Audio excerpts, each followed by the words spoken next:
Question is. Yeah. Yeah. Right. Okay. Right. Yeah. I would do it if everybody could. That's why this time when there were people who weren't going to be able to, I could say there. I will take mine. Oh my God, it's kind of weird. Thank you so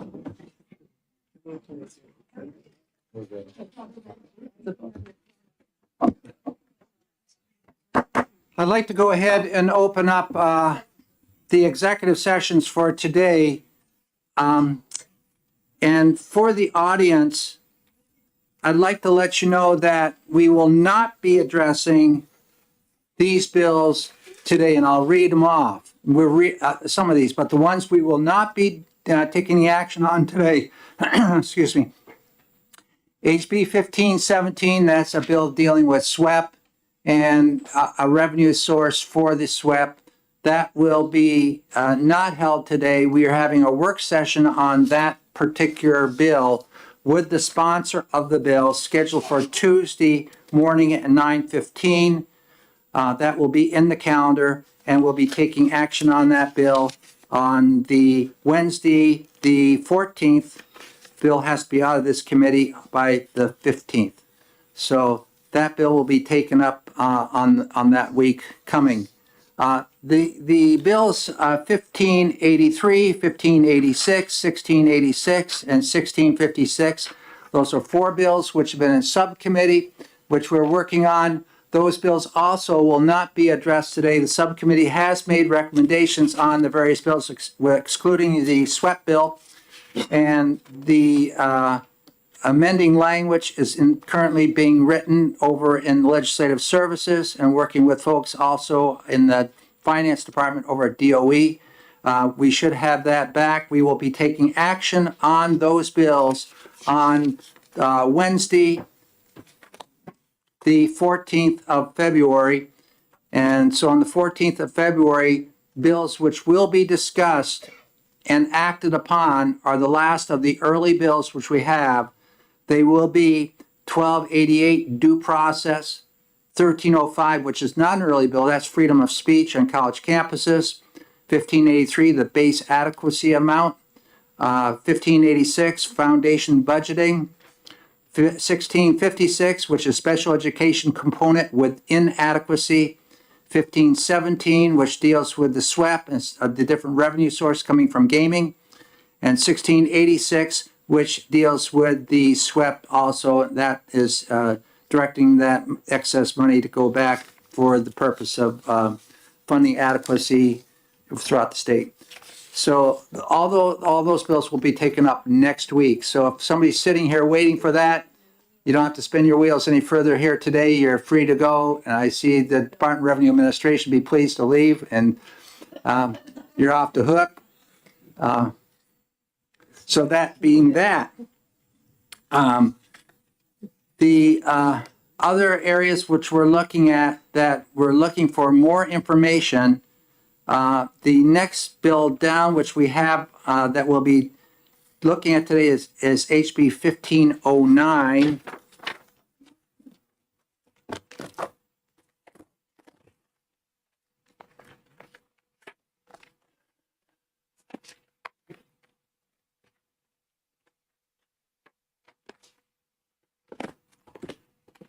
And this bill is prohibiting spending of special education monies for any other purpose and requiring reporting of fund balances to the school board. We are looking at having a discussion, but also most likely holding that bill. It's not an early bill. Jumping down so people know where we're going. 1265, penalty for failure to file school expenditure reports. We're going to have more discussion on that as a committee and execing. We're trying to ascertain, is that bill is that coming directly from the Department of Education, or is that something that's submitted by the representative without working with DOE? 1382 is the special education support for military connected students. We're still trying to ascertain whether the bill is duplicative of the language that's already in our military compact, where it says special education services and how they'll be handled when we have a student coming in from a DOD school somewhere else in the country or with the military somewhere else in the country and they're moving. What's the process for addressing the IEP that they carry forward with them? I believe it's spelled out within the military compact, but we want to make sure if it's not, then we will be taking up that particular bill.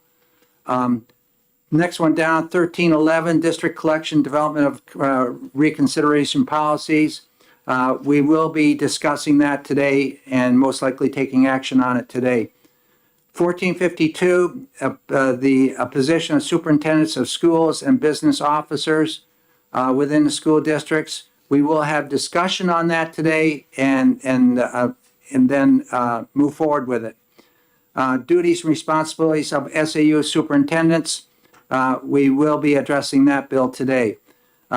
Commission to study funding for special education funding. That bill is a bill which is got several components within it, directions, and recognizing that catastrophic aid, special education aid is an issue which must be addressed. We see the benefit of that, Representative Heath, and but we want to work with you, and you've been communicating with us on that. So we'll have some discussion on that one. And it's not an early bill, so we don't have to make any definitive movement today. Registration of high school students to vote. I understand there's an amendment, that's 1014. I understand there's an amendment out there. We've been working with the Assistant Deputy Secretary of State, Aaron Hennessy. There has been a communication we've all received. Representative Damon, I'm understanding that so we will be discussing that and looking at that and also looking at her letter to make sure that the language parallels what is being presented in the amendment. That's what I've heard from Aaron. And so at any rate, we will be discussing and taking that one up today too. So those are the 1397 was on the list, but we've already taken action on that. And exactly, it's just one of those rollovers that got mixed in with bills, and we don't want to take action on it twice. And so those are the bills which we're going to be discussing today. No other bills will come up. So if you didn't hear a bill you're interested in, you're off the hook. So going back to the top with 1509, prohibiting spending of special education funds for any other purposes, we'll open up this executive session and we'll move into discussion.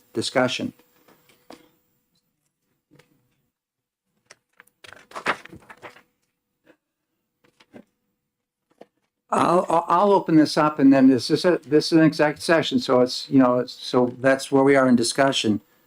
There is concern about the effective date of this.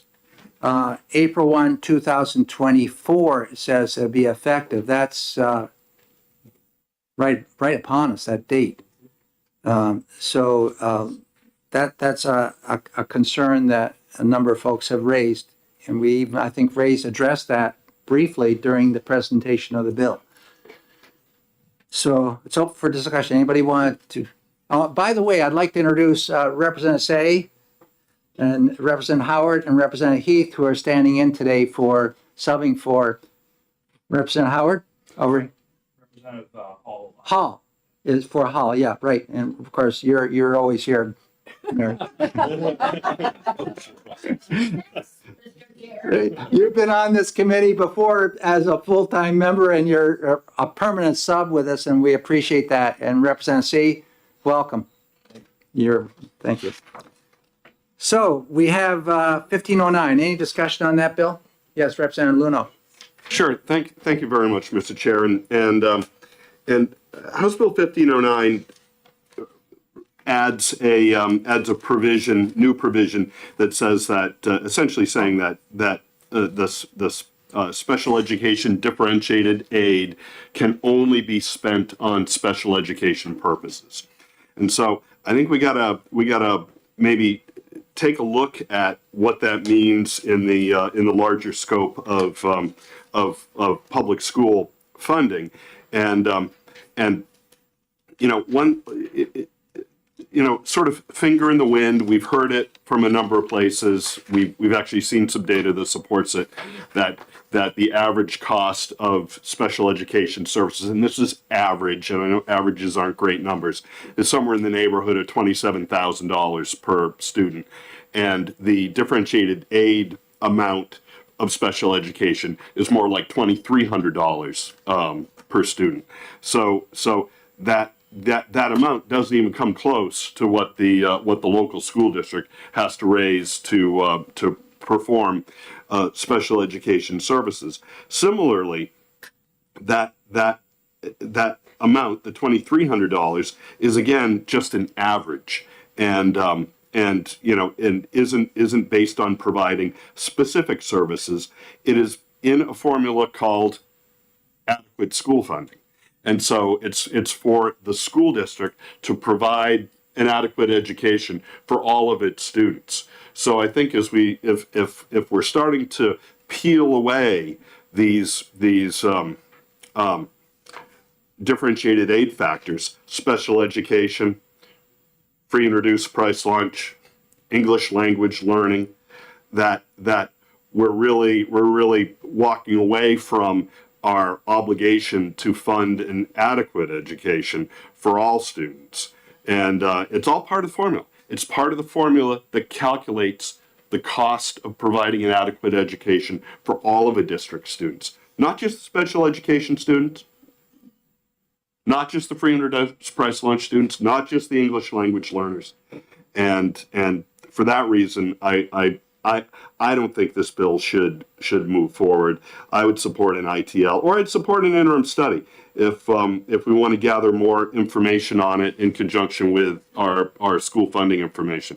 But I certainly don't think the bill should move forward. Representative Lekis? Now I'm confused. I've wondered this myself a number of times in the past.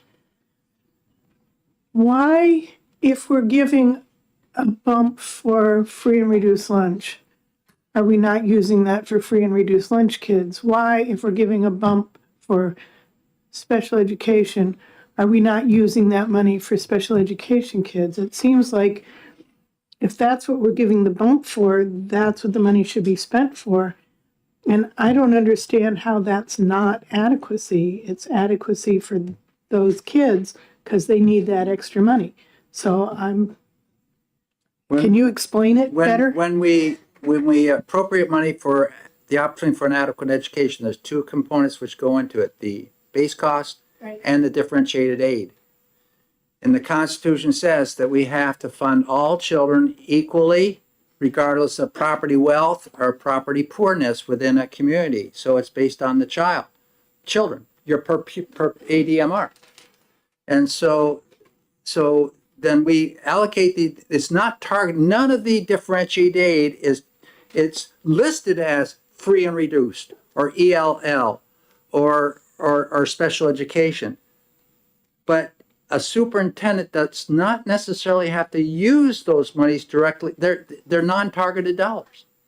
And we've had this issue when we've dealt with the LBA many, many times in trying to develop formulas. And that's part of the reason why we always look at the left-hand side of the formula and the right-hand side of the formula.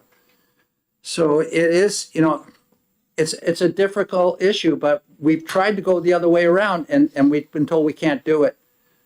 So my concern with this bill would be, I like the content of the intent. However, a superintendent, I like to start right down the lower level when we're starting to build our budgets in a school district. Superintendent is building a budget off of what monies and off the demographic on the preceding year. They don't know what's coming at them in many cases in terms of special education population for the given year that they're planning for. So they have to basically project or estimate the best way that they can. So where do they get these additional dollars from? Is money's raised locally within your community or from that pot that you get from the state, which oftentimes doesn't measure up to what you really are projecting. So you have to make that difference up. So what happens at the end of that given year after that's been approved by your legislature in your town And there is money left in that pot, but there's another area of your operating budget which is lower. All right, can they move those dollars that were appropriated by your town, which are not state dollars necessarily, from the special education accounting form budget and move it over here? This bill would stop that from happening. So that's where I'm in between. So how do we handle this whole thing? If they can't, it's going to have to stay over that pot, even though they have unfunded things on this side. Chair Ladd. Yes. Thank you very much for raising that, making that point, Mr. Chairman. It almost goes right to the fundamental point of school boards too, in terms of bottom line budgeting, and where school boards have the authority not to appropriate, but to use funds as the elected school board members feels appropriate, particularly as you get towards the end of the school year. And I think this bill is antithetical to that sort of local control that school boards have. Representative Belcher? Thank you, Mr. Chair. So obviously, being a newer member to this committee, our funding formulas are very complicated. I've heard a number of times that places struggle with funding for special education needs. I was frankly shocked when I heard testimony that we actually have a line item for special education and not all those funds are used for special education. It seems to me unconscionable that we would actually rob from a fund that is specifically a line item for special education needs that we know are not funded well enough in many places, and we would use that for any other purpose. Now, the committee is probably familiar with the fact that I'm not a lover of the concept of equity. I don't like it, except when it comes to students with disabilities. And I think we all tend to recognize that students with disabilities need a little something extra sometimes in order to participate freely. And I think that's a universal concept. We've had that since the Civil Rights Act, but I can't understand why we would use these funds for anything but these students, especially when they're not adequately funded as is. Representative Damon? Thank you, Mr. Chair. I have a couple of remarks.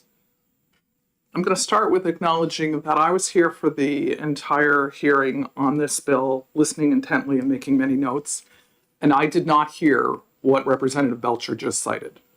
I did not hear that we're robbing money from a special ed fund for other things. So I'm a little perplexed by that. I would like to also note we heard testimony that many special ed students receive most of their education in the general education setting, and that this bill is very unclear as to, if it were to pass, how we would separate out the special education costs for students who are included in gen ed. It's just you're educating those children in the classroom, meeting their needs. It's just not clear at all how that would work. I very much support an ITL on this bill. Representative Myler? Thank you, Mr. Chair.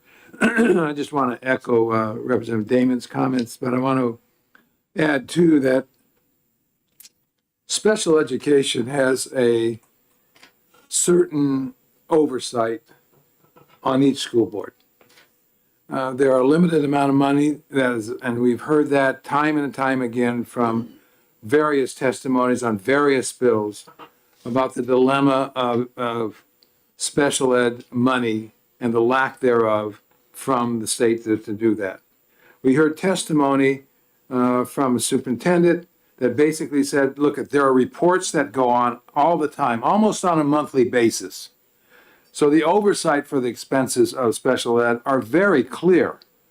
And this bill is not needed because of that oversight and the preeminence of the need to look at this on an ongoing basis. So this is not some kind of a fund that gets put to the side or put in the rears someplace. This is up front on a monthly basis in a school board meeting.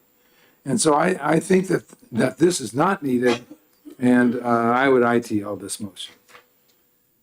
Representative Cascadden. Thank you, Mr. Chair. I was trying to look at line 5 and 6 and trying to process how to interim study, if that's the way it went.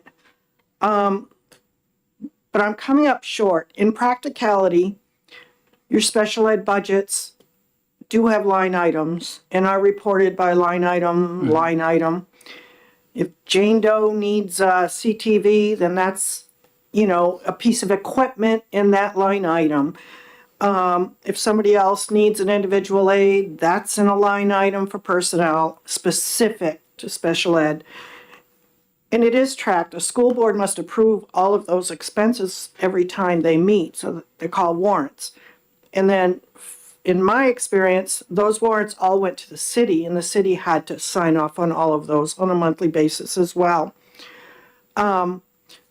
At the end of a year, when you're looking over your budget and you're trying to work with your town or your city on what they're going to appropriate for the following year, you're going to look to see where you have money left in those line items. You might have, I don't know, a couple thousand left in materials or something left in personnel. And now you start grouping that, whether it's from special ed or not. Because the city, in my case, might say, well, we can only give you X amount of dollars. And since you've got surplus here, we'll put that right back into your budget where it is. Another piece is negotiating that Medicaid reimbursement. That becomes a revenue for the school district, in essence, a revenue for the town or the city. And so it goes in the revenue pot. So again, when you're negotiating to get your school budget funded, my experience is you never get what you want and you never get what you request, but it's negotiated. They'll say, well, we'll give you all the revenues from Medicaid to put back into. They don't have to do that. If they need a plow to open your schools in the winter, it may go there, but it's in that end part.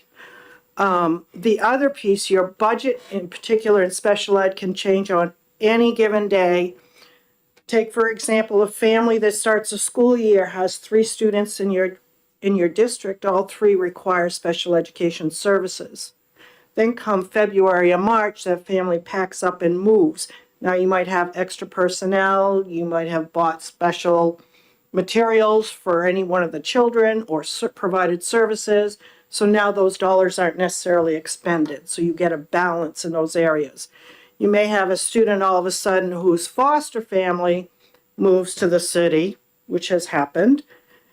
And the city is now responsible to pay the education of that student wherever they are. In my case, they were in Derry.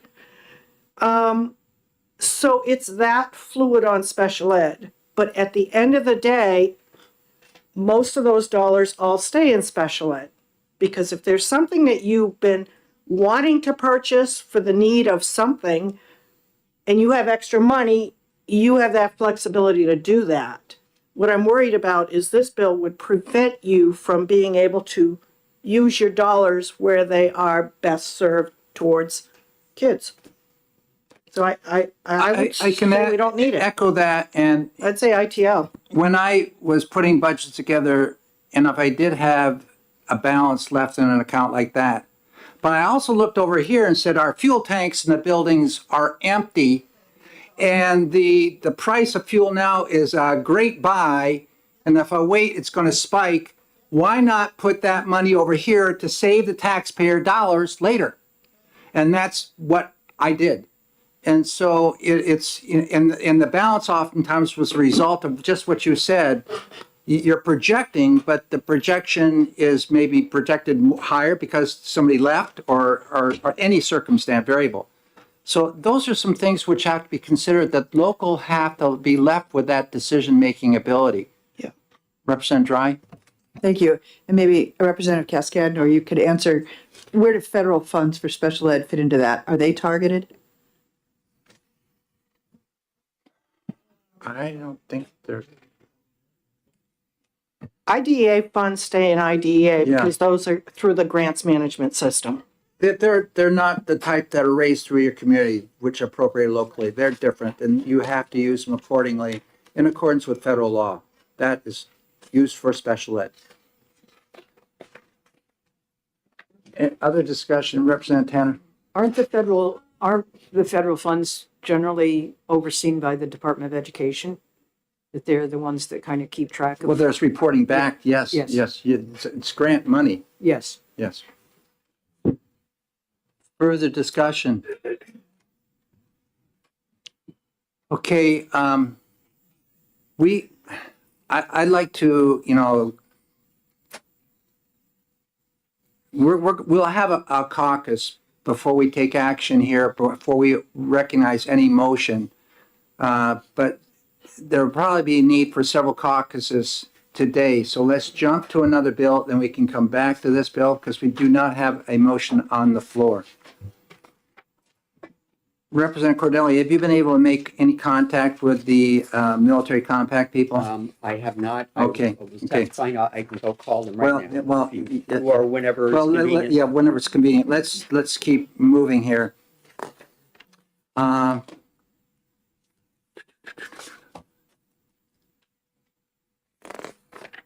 Penalty for failure to file school expenditure reports. That's 1265.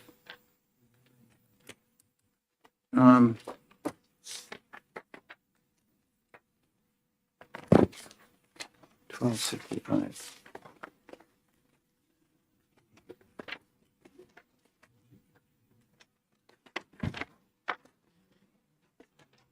Let's open that up for a discussion right now, okay? Without, I'm gonna run upstairs and pick up some amendments. Is there anything I can get for anybody upstairs? unless there's something in a folder. Yeah, Yeah. yeah, something to drink. Yeah. Anybody Water? need any amendments from upstairs? I'm just No, gonna run. no, okay. 1265, that is Representative Fellows' bill.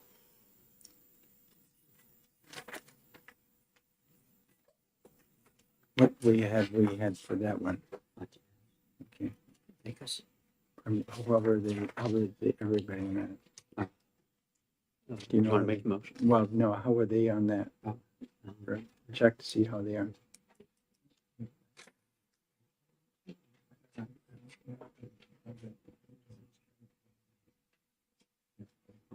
Yeah, they're right, yeah. So we're opposite, okay. Is there anybody who wants to discuss this before we take a motion on the floor? 1265. It's Representative Fellows' bill.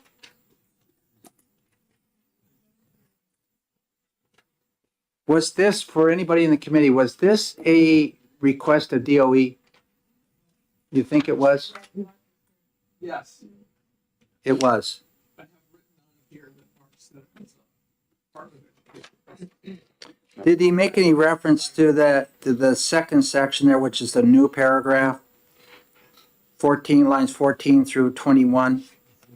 If I might, I believe it was mentioned that this was left out of HB2. It was originally supposed to be in there, but it was left out. Okay. And the other changes are they're striking out or public academy.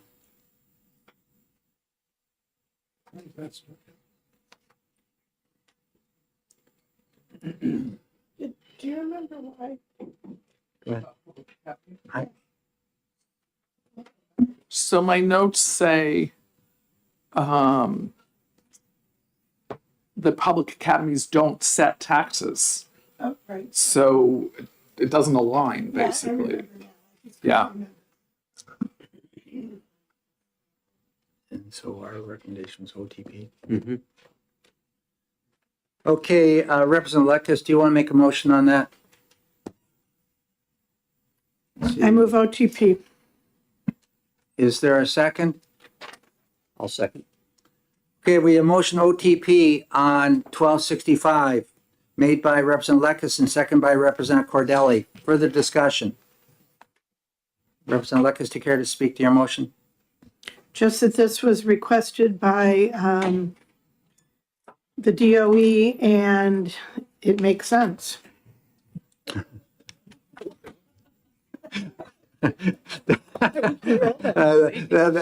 Okay.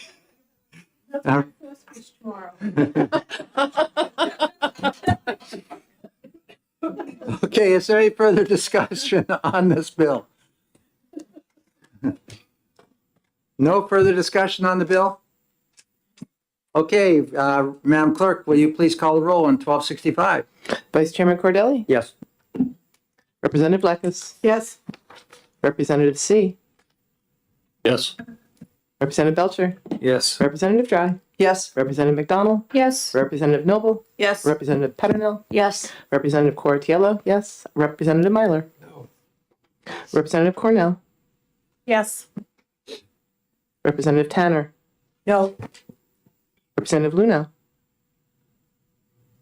Oh, should I Oh, just, where did he go? said he went to get the copies? Copies.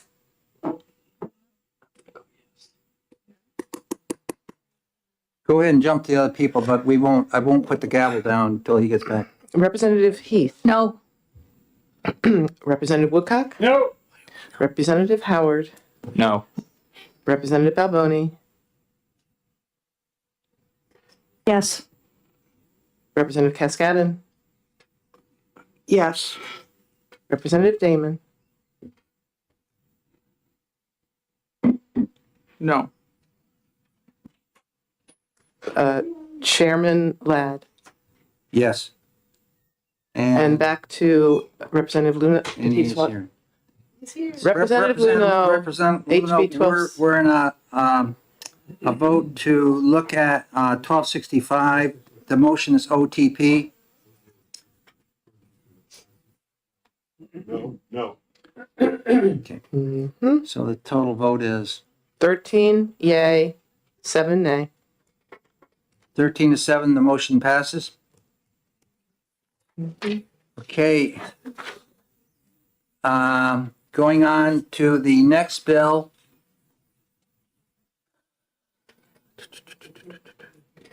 $1382, did you get through? You didn't make, okay, we'll jump over 1382 then.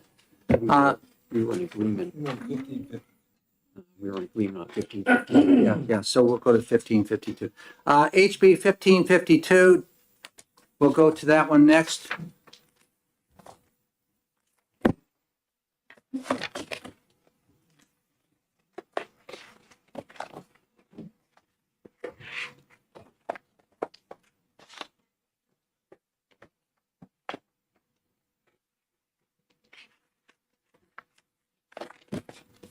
Representative Cordelli, I look to you for a motion. Thank you, Mr. Chairman. I would move on to pass. Is there a second? Second.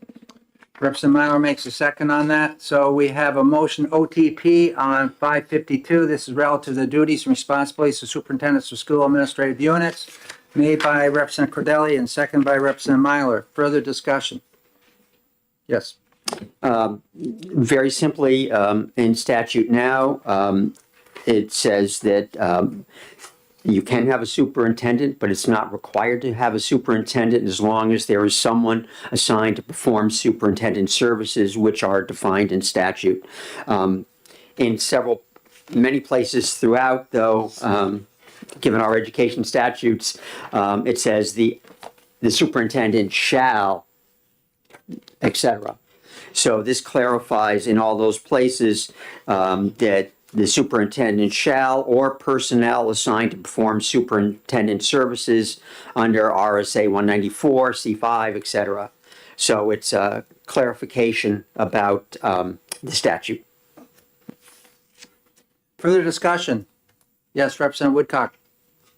Thank you, Chairman Ladd. I have reservations about the bill because it looks to me like it is strictly an administrative way to reduce costs. It has nothing to talk about improving the education of the youngsters in the district or the efficiency of the administrative office. So I, from that standpoint, I'll be voting against the bill. Representative Cascadden. Thank you. I have questions about lines 24, 25, 26. Does that mean that you could assign a principal to be the superintendent and licensing would not come into play here? Or does it mean like you can assign anybody to take over if you don't have a superintendent in the district? I believe that I wasn't sure. anyone can be assigned. Any, Sorry. yeah, Thank you.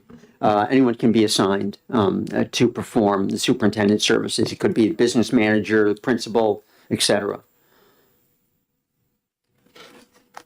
boy, the liability's steep. Is there, Derek, do you have any clarification on that so we can get beyond what I believe? Because I was always under the impression that in a single school district, that's usually your small district, a principal could take on those responsibilities. Thank you, Chairman Ladd. Good morning, members of the committee. As I testified during the hearing on the bill, there is, for smaller districts, there's a specific certification from the department called a district administrator. Certain criteria. No, I think it's only one building and fewer than a certain number of students. It's almost, I call it a principal plus. That individual serves as a principal, but is authorized through that certification to sign certain documents. I presume both for the state and feds, if need be. Representative Cordelli, to your comment a second ago about the assignment of superintendent services to perhaps a principal or a business manager, our understanding is that the individual that is assigned to perform those superintendent services would still have to have superintendent certification. The provision in RSA 194C, I forget what subparagraph it is, 4 maybe or 5, where it talks about assigning the services. The only situation, there may be more, but the only one that I'm aware of in New Hampshire where a district does not have a quote unquote superintendent in place is the Middleton School District. Essentially, actually, there's two now that I can think of. The Middleton School Board purchases its services from the Governor Wentworth School District. So the superintendent and Governor Wentworth, through a contract with Middleton, performs their Middleton superintendent services. Whether or not that's all of the central office services, I don't know. I'm also aware that Rollinsford purchases its superintendent services from Somersworth.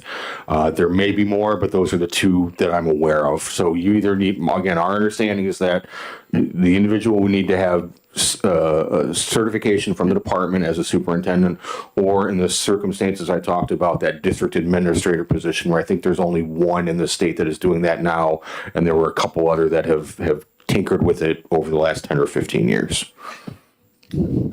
Representative Cascade? I believe that the town of Monroe had a part-time superintendent for Correct. years, and then the acting principal then assumed that role, but she had to become certified as a superintendent. So I believe she's dual certified. It's possible, yeah. I know Monroe went with the district administrator model for a while. Yep. I know Lyme did it for a while, and Mason is the one that has done it pretty successfully for, I want to say, the last maybe close to moving on 15 years would be my guess. That's a small district, and they went back to got a superintendent that's been retired and brought him out of retirement. Where was that, sir? Monroe. In Monroe, yeah. But I believe, I mean, my experience as an interim is that a district is purchasing the services of a licensed superintendent, and that's why you see a lot of interim retirees that do these jobs, Right. because they need. But for the purposes of not having a quote unquote body in the central office, if you will, they're purchasing the service. Middleton is its own SAU, purchases services from the Governor Wentworth School District, SAU 49, I believe it is. Rollinsford is its own school district. It's their own SAU. They purchase their central office services from Somersworth. So is this by way of statute or by ED education rule? Well, the certification is obviously rules. Yeah. The purchasing of services is in statute. Again, that's 194C. I'm 3, 4, something along the Well, Four, four is thank the you. superintendent services. I was concerned more with the certification aspect. It was requiring the be certified. Yeah. I see all the services there. I've looked through them. There's a litany of them right down through A through R. Correct. It says, Anyway, you're providing the services. The district has to provide the services. You can do that either by having your own superintendent or again by paying to have a superintendent in a neighboring district provide them for you. Representative Balboni. Thank you, Mr. Chair, and thank you for taking my question. Can you explain a little bit further what is that district administrative position that people can qualify that can take the place of a superintendent, and what does that entail in terms of extra work or Sure. education? Thank you very much, Representative. So the district administrator, that is a title of a job position that is a certified position under Department of Education rules. I presume it's in the 500 somewhere. The person, if you have a district administrator certification, generally in the circumstances, the 2 or 3 districts that have tinkered with that model over the years, that individual that holds that certification is serving as a principal of a small school. Their day-to-day job is primarily being the principal of that school. However, that district administrator certification authorizes that individual to sign off on documents that would be required by the Department of Education, the feds, that would normally be required to be signed by the superintendent. I think that's really the only distinction, is that it's a principal certification, a little bit more of coursework, if you will, but not as much as a superintendent. But the individuals are serving as a principal, from 7:30 to 5 o'clock, but then they're authorized to sign whatever documents would need to be signed, the warrant, the DRA stuff, the IDEA stuff, the federal stuff, all that kind of stuff. But so I hope that answers your question. And there are limitations on districts that can have a district administrator. It has to be a small district. There's a cap on the number of students and a cap on the number of buildings within that district in order to have a district administrator serving in that role. Representative Balboni. Can somebody who wants to apply to be a district administrator, is there like a temporary where you can say you're going to do it and work towards it and still have the role? Yeah, thank you for the question. I don't know I don't know the certification rules as maybe as well as I should. I'm not an educator, so I'm not exactly sure how that works through the department. Further discussion? Thank you very much. Representative Heath. Thank you, Mr. Chair. Thank you, Mayor, for taking my question. The role of the superintendent is pretty extensive. And with that role, they carry all the liability. I mean, the buck stops with the superintendent. So in this case, where's the buck going to stop? I'm sorry, in what case, Representative? In the situation of this bill. I remember the bill. I don't have a copy of it in front of me. Okay.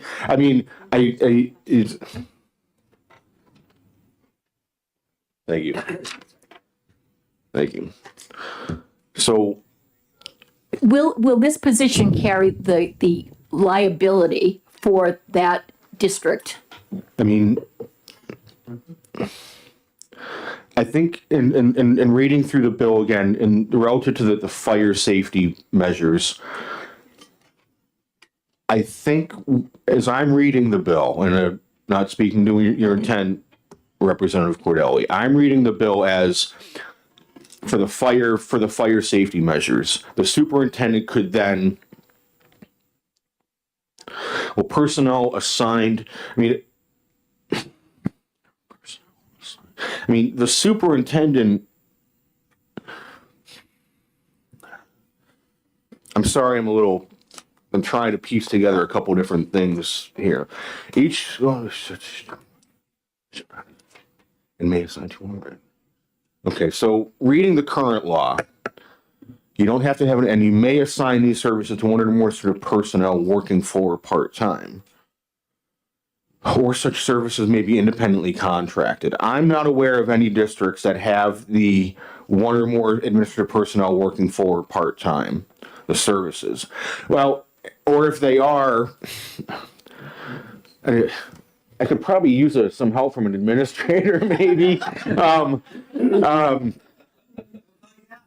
So if we look at the superintendent services in RSA 194C4 paragraph 2, that A through R, the superintendent is ultimately responsible for those, but those are certainly delegated to a special education director, a business manager, a principal, so on and so forth. So, Jerry, I don't know if you want to speak to sort of the assigning the duties and how it may. Are they delegated by the school board? I mean, generally, no. I mean, we tend to advise that the superintendent works for the board, but all other employees work for the superintendent, because the superintendent is responsible in 194C4 paragraph 2 for the oversight and evaluation and supervision of all employees with the district. We're talking a very small district. Yeah, I mean, well, small or large, the superintendent is ultimately responsible for all the employees within the district. We could be talking about a district like Landaff that has 40 kids. Right. And I mean, I'm looking at the, I'm looking at the 194C5. The superintendent shall not be required and may assign. I think Representative Cordelli's sort of interpretation or take on that provision in C5 2A, that the superintendent may assign, is not required to have a superintendent and may assign these services to one or more administrative personnel. I mean, so if you're assigning the services to a special ed director, I don't know who's in charge, like who's signing off on the pertinent documents that are required under both state and federal law. I'm looking to some of the administrators from the committee and. Thank you, Mr. Let's Chair. hear Jerry first. And then... Jerry Frew, Associate Executive Director of New Hampshire School Administrators Association. First and foremost, I am not a lawyer. I have no legal training, and other than what I needed to achieve my degree, so I don't know the legal components of and can cite as brilliantly as Barrett can, chapter and law of what things are talking about. But ultimately, in each district, and I've as Barrett's been talking, I've been running through my head who our current folks are, and I'm not aware of any district that has anyone who is not certified as a superintendent serving that purpose. You may recall yesterday I alluded to the small district of Hill and Brian Conley, who is serving in many capacities, but he holds a ticket as a superintendent. And I believe the district administrator who Barrett refers to also holds certification as a superintendent. So, and many of the part-time positions that are filled by folks are typically filled by retired superintendents that don't serve in the legislature. But many of those, but all of those part-time folks hold a credential as a superintendent. And in another piece of legislation that you'll contemplate today, offers some flexibility, if you will, and pathways toward superintendent certification. We've mused a bit about the duties and responsibilities of the superintendent because I digress to share a funny story with you, funny in some ways. We had a superintendent show up at a meeting earlier this year who the day before had donned his hip boots with a chainsaw because his facility manager was ill and couldn't perform the function of destroying the beaver dam that was about to flood school property. And so the superintendent said, well, we can't have that happen, and there's no contractor to do it. So on with the waders and into the swamp and business with a chainsaw. That's nowhere in, A through Z, even not other duties as assigned, because nobody assigned that. So there are different things that folks do, and it has that particular instance has nothing to do with certification, but is just an example of what's bothering me where the buck stops. We're talking about small districts here, and that instructional leader, that principal instructional leader, probably knows the town a whole lot better than the contracted services sitting 50 miles away or 20 miles away and has a ticket. And if we're looking at instructional decisions and administrative decisions, many principals have, it's just like you can have a CES, a Certificate of Advanced Study, or have a PhD as a superintendent. But many of these principals have the finances, that's been part of their master's program. They certainly have, awareness of where the statutes are. They can read a book just like a superintendent can. You just have said you're not an attorney either. So why is this not? What is wrong with this bill where we're trying to get this instructional leader in a small district to make these decisions, other than some regulation saying we have to have certification to do that? Thank you. And I don't know if you're asking either one of us, but I just, in looking through the statutes again in C5, and then reading line 10 and 11, and then reading lines 15 and 16, it's at least consistent, right? The provisions in lines 10 and 11 and 15 and 16 are consistent with the language in C5A2. As I testified, I don't think we took a position on this bill. I may be mistaken on that. The provisions at the end in lines 23 through 27, the principal instructional leader, again, that position is not a certified position under current Department of Education rules. The district administrator is what I believe this is trying to get at. So there's there's consistency in language on 10 and 11 with C194 C5, consistency in lines 15 and 16 with current statute and 194 C5. We think there's an inconsistency in 23 through 27 with what the current Department of Education rules are. Representative Cordelli? Yeah. As I said, the intent was very simple. We talked about C5, 2A, school districts shall not be required to have a superintendent and may assign those services. That's what I tried to reflect, because there are places, 20 some odd places in statute where it says the superintendent shall. And I thought for consistency purposes, we should reflect, for a change maybe, what is in statute elsewhere in our education statutes. The bottom of the bill related to 23 through 26, as you mentioned, was given to me by the department. Mm-hmm. Yeah. Steve gave you that, right? Yeah.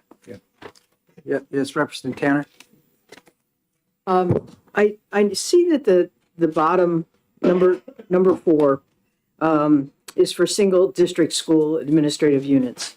But the other ones just say superintendent of schools for school districts. So it really isn't just all small schools, it's any district. And I'm just wondering, my worry is that this isn't, because there's been so much focus on administration and how it really eats up money and doesn't add to the education of kids and yada, yada, yada, that this bill would be a vehicle for getting rid of a superintendent. When I drafted this, my intent was not to partner this with any other legislation dealing with superintendents or getting rid of any staff. I was trying to provide some consistency in our statutes for a change. Yeah. Representative Cascadden? In looking in the Bureau of Certification, they require a lot of the same requirements as a superintendent in terms of a district administrator. Okay, so they need at least a master's or a higher ed. They have to be certifiable as a superintendent, pretty much. But I sort of equate the language in 24 and 25 that your dental hygienist is not going to do your root canal, or nurse is not going to perform your heart surgery. And somebody has to maintain the liability that is so high. That's a little concerning. May I comment real quickly on one more thing? Representative Cordell, you said that you got the principal instructional leader language from the department. I believe in one of the drafts of the minimum standards, the 306s, I believe that was a consideration at one point. They were going to put a provision in there about principal instructional leader. I think they were defining that. Again, that's gone through 1,000 different variations. I know Mr. Bramante sent me a draft number. I think it was labeled number 2 earlier this week. I haven't looked at it, so I don't know if that's still in there. So that could have been the commissioner working on some of the rules as well too. So that may be where that came from as well too, Representative. So, Representative Luno? Thank you very much, Mr. Chair. So question to both the, to Barrett with School Board Association and to Jerry with the School Administrators Association. Looking at the bill, listening to what the prime sponsor has said that the two sections at the top are really to sort of clarify that where there's a superintendent or a person that's been assigned the role of superintendent, can be provided certain information, and then the last section with that now we're sort of showing a route for somebody who's a building principal to take on the role of responsibilities of superintendent in a small district. I guess my question to both of you is this really needed? When we've got either somebody that's hired as a superintendent or hired to perform the role of the superintendent. And obviously, both of you are very interested in making sure that school districts have access to high, superintendent qualified personnel to lead districts that are held to high standards. Are we having, is this bill really needed? First. Thank you for the question, Representative Luno. I would say that we have successfully filled positions of systems leadership. We continue to do so through highly qualified candidates. I think we need pathways toward the superintendency that another piece of legislation addresses. It's absolutely important that we have the most qualified people in these systems leadership position. And I'm going to take it a step further and say, if you're a principal in a small district and you have the additional responsibilities of the superintendent duties and responsibilities, the principal in a small district has a pretty demanding position. They do everything. They might not necessarily have a curriculum coordinator. They might not necessarily have an IT director. They might not, I've talked about other examples where principals in small districts, they work pretty hard, as it is, trying to meet the needs of their staff, their kids, their families, and the community at large.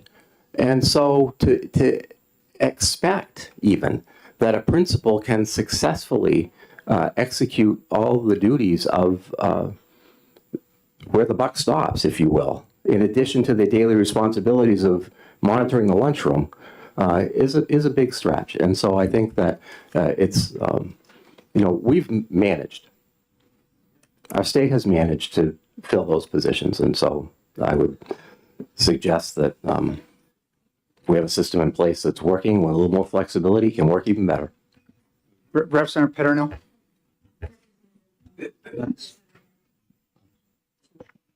So I was looking at this, and yes, we looked at RSA 194C, yes, 194C5, Roman numeral 2A, which says we don't have to have a superintendent. And I think the problem here is that if you look at, don't read the bolded line, just read the sentence without it. It talks about a superintendent shall, or this shall be done by a superintendent. And the problem is, if we don't put that bolded part in to take care of the fact for those instances when we don't have a superintendent, if we don't pat that in, the law is saying that a superintendent shall be doing this, but we don't have a superintendent. So I think all this is supposed to be doing is by putting that bolded line in there is just to say, or if we don't have a superintendent, this person. Because otherwise you have the superintendent shall, or this shall be done by the superintendent. We don't have one. Thank you. Thank you for, I guess, the statement, semi-question there, Representative. I mean, what I would say to that is that there is an inherent authority of a superintendent to delegate. The statute doesn't need to be specific. If it says the superintendent shall, for example, we talked about the services in RSA 194C4. Each school administrative unit or single school shall provide the following superintendent services: payroll, cash flow, bills, records, and files. The superintendent isn't the one doing the payroll. It's delegated to other staff. So I think that there's a natural and inherent authority of a superintendent to delegate as needed. And I don't mean to be rude. If it's okay if Becky came up and took my spot, I have to get to another bill at 11 o'clock. Would that be all right by you, Mr. Chair? Sure. Thank you. Representative Milo? Mr. Chair, before we vote on this particular bill and call for the vote, would it be possible for us to also look at 1452, which also talks about superintendencies, and kind of pull both those two bills together so that we can have kind of a full look at what the superintendent's supposed to do and its responsibilities? I mean, is that possible to do that? The superintendent delegated, but if you don't have. It's not an early bill, nor is that. But I have real concerns here. And I can reflect on my days when If we don't have I was this person. this piece here. And says this the principal in the building, which I was when I first started out in West Peru, Maine, I handled all of it. The superintendent was somewhere up in the Rumford area and never saw us. And I did all that reporting because my master's program had taught me all that. And when I left, then the district immediately, the town of West Peru, decided we are going to not have superintendent services. We're going to have it through the person we have employed as principal/superintendent, and we're going to take that credential that the master's program, which was coming out of Gorham. And it worked.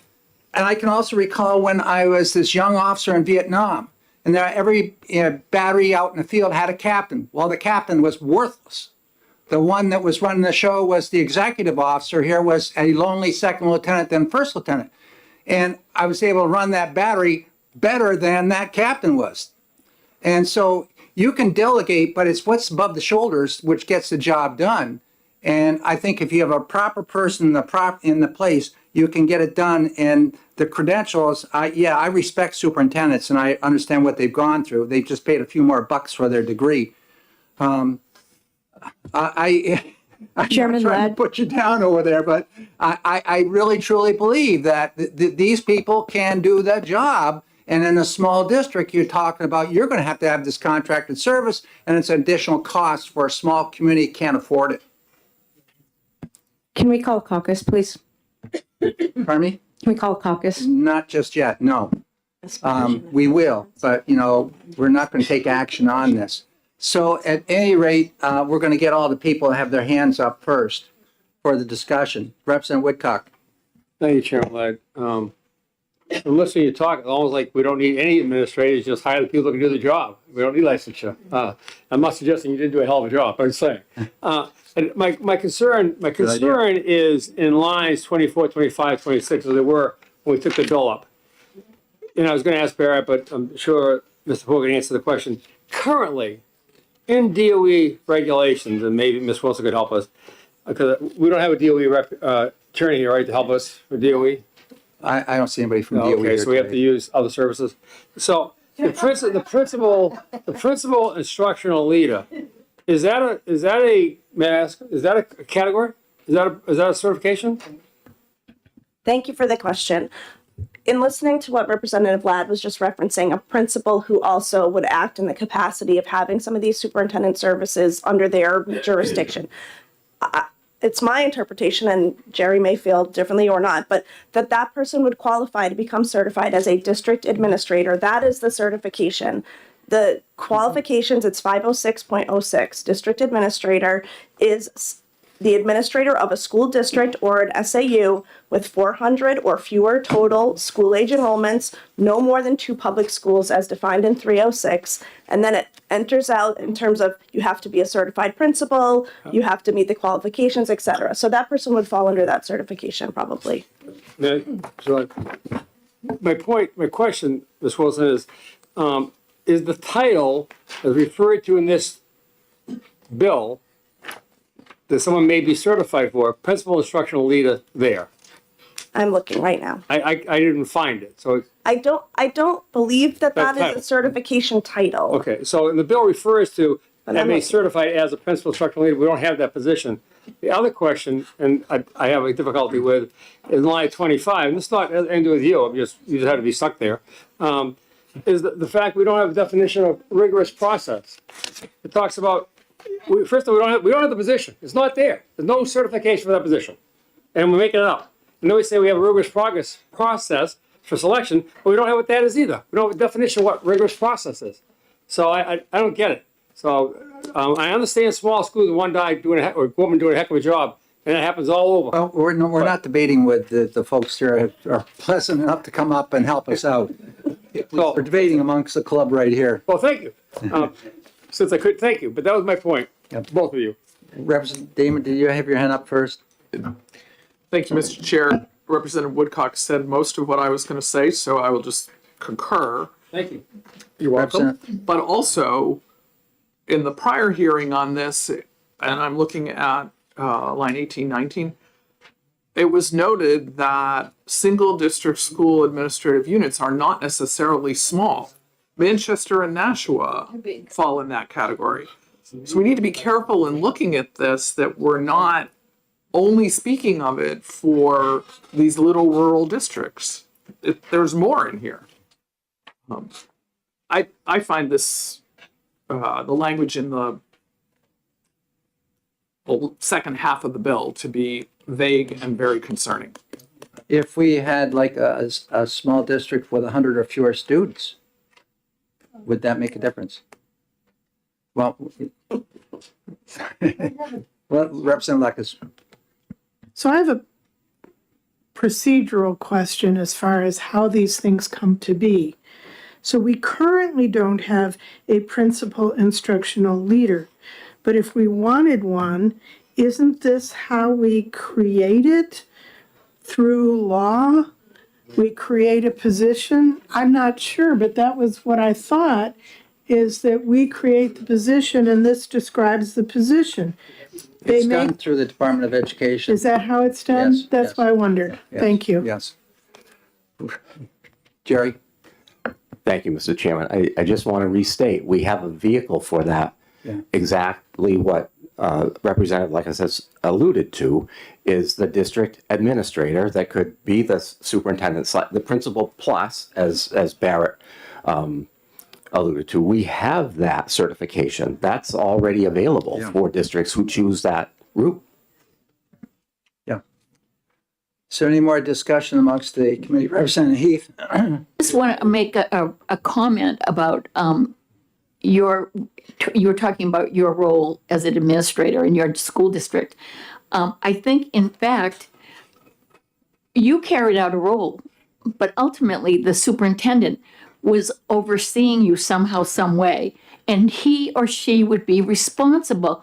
My concern with this bill is I don't see who ultimately, and I haven't gotten my answer yet about who carries the liability? Who's making sure everybody's doing the job that they've been designated to do?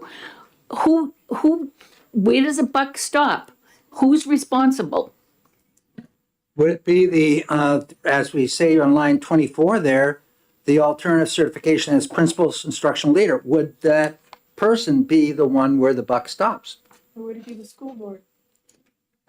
Well, somebody's going to have to recommend the hiring or firing of an instructor or a teacher, and that's to the school board. The principal doesn't do it right now. You recommend to your superintendent, and the superintendent has to take that forward. This right here would say that this person, and that's, if it were a small district, that's what I've always assumed this is for the single, when I talk single school district, I'm not talking Manchester. But maybe that needs some definition here. I was thinking that this person be the one that has those authorities which you're talking So that person is if I may, so that person is responsible directly to the school board. Yes. And with that carries the responsibility to oversee and make sure all things are happening the way they should be. And if in fact something goes awry, is the person that bears the burden of the penalty for that. Yes. Thank you. Yes, that would be the person with those superintendent responsibilities would be this. They may not have the superintendent's ticket, but they may have the experience, the training, the masters that covers that in a small district, a very, very small district. Yes. Thanks very much. Just following on that line, the comments made just now, I just want to mention that I passed around the amendment which replaces the bill on House Bill 1452, which Jerry Frew was, I think, referring to earlier, that addresses credentials for superintendents and school business officers. But my, I think my point being that what you're talking about, Mr. Chair, with respect to some of these positions, whether they're principal administrators that can lead a district, those all fall into the ed rules for certification for these roles. Is that correct? Yeah, they have to go through ed rules. Yes. Right. And that possibly what we're talking about here in the bill that's before us now, and in the next bill 1452, with respect to the qualifications for or for certification for these roles, they could be looked at together and maybe worked on together as well. Or they could be worked on as you separately in each bill. That's what I'm saying. Yeah. Yes. But recognizing that they're both interrelated. Yeah. Okay. Thank you. Yep. Representative Lekis. So my question comes, if a school district, as it says, doesn't have to have a superintendent, and we're talking about, well, these people that would be assigned by the superintendent, how can we have a person assigned by a superintendent if a school district doesn't have one, which the law says they don't have to? And so that's my question. Because when I asked before who would do whatever, the answer was, well, the person assigned by the superintendent. But if we don't have a superintendent, then what? That's not what I was saying at all. No, I didn't I mean was you. saying this person would have those responsibilities that the superintendent has. I was going back. Yeah, okay. I was going back to previous discussion, and that it says the superintendent usually, chooses somebody to do the requirements, right? Like the payroll. A superintendent would assign somebody to do payroll. Well, if there is no superintendent, which the law says there doesn't have to be, who makes that assignment? Superintendent can delegate all they want to But delegate. if there's no superintendent, how does it get delegated? That's my question. Well, we're talking about putting it as responsibility within the definition, the certification for this particular I mean, the principal law with the way it instructional lead. is now, not Well, that's with why the this is bill. here, I believe. Well, that was what I was trying to get. Yeah, that's why we had this coming to us. Maybe Representative Cascade. That was actually, before I went to Littleton, they didn't have a superintendent, and that also happened in Lyme, I didn't go there till November. And in both instances, it was the school board chair who was signing off on those absolutely necessary documents. Obviously, they couldn't do a lot of the work, because like you say, payroll was payroll. But it was the school board chair that was going in to sign off, and they were maxed out, stressing out over it, because they didn't want the liability, but yet they were the ones that assumed that charge, so when there's a vacancy, now the school board chair is in charge of figuring out how to fill that vacancy. Okay, Thank you. so I don't think we're going to get much farther. Thank you very much on this. I think we do need to have some discussion in our individual caucuses and maybe further discussion on the bill, but I don't want to take all day doing it, which we're running down that path. Representative Cornell. Would we be voting for a principal instructional leader who certification when there is no such thing? There is no alternative certification, right, right now, right? And it's, when I read that, it would mean that we'd be telling DOE that we want this certification developed to allow what I think the intent is. So we'd be voting for it before it was developed. Yes, yes. Sorry, Mr. Chair and members of the committee for intruding one more time. I would submit that with principal instructional leader not being a recognized certification, would that position fall under the Code of Conduct and Ethics?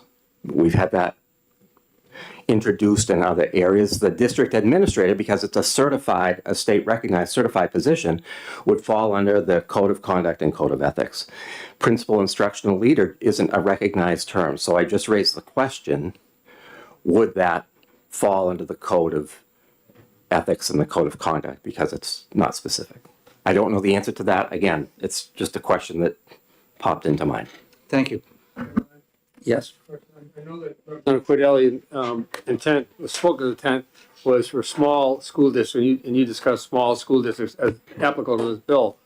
But someone over here brought up the case, could it be, so looking at through my assistant here, helping me very much, 194.1, and just on the definition of the single district school district, is it possible that a Manchester, a Concord could be applicable under this law, under this bill change, could fall under the definition of 194.1 of a single school district? I know it's not the intent, but if I wanted to play that game, is that possible? Well, the statute had to be changed, or there had to be added addition to the statute, amended to identify whatever the small define what it is, right? configuration was, 100 or less. But today, as it is, it could have been a Concord or Manchester. I get that. Okay, I understand thank that. No, you don't have to convince me on No, that. yeah. Yeah, I understand that. Yeah. Do you want to caucus on this thing? So we're gonna caucus at this time on this bill. And while we're doing it, we'll also look at 1452 in your caucuses. Do I have time to quickly use ladies' room? Yes, you do. Okay. Yes. Yeah. So we're looking at both those things. Yeah, we're primarily looking at this one, and then we will, but you might be, is there, if there is any, I don't know if there is or not. I don't think there is. We only have so many bills today. Because these are the ones we're gonna argue about. I know.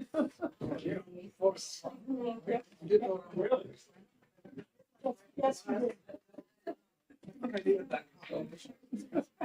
I had to think, I'm like, yeah.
We're back into session right now, and what I'm going to do is I'm going to recess everything that we're doing right now and not take any further action on any bills today. And so we will adjourn the bills which we have been discussing. The one bill which we have acted upon, I am going to try to get clarification from the clerk's office whether we can count that vote minus, for example, Representative Luno, who was out and I had thought when he went out, he checked out with me, and when he came back in, I should not have allowed him to come in and participate in that vote. His vote didn't make any difference, so it's on how this meeting was conducted. And so chances are I'd like to go through that bill again and do it properly and only have those that are voting that are actually seated here at the table taking action on it. So Another bad vote on that. Yeah, take them both off. So at any rate, at this point in time, the meetings are adjourned, are closed, or closed shop for today. Thank you.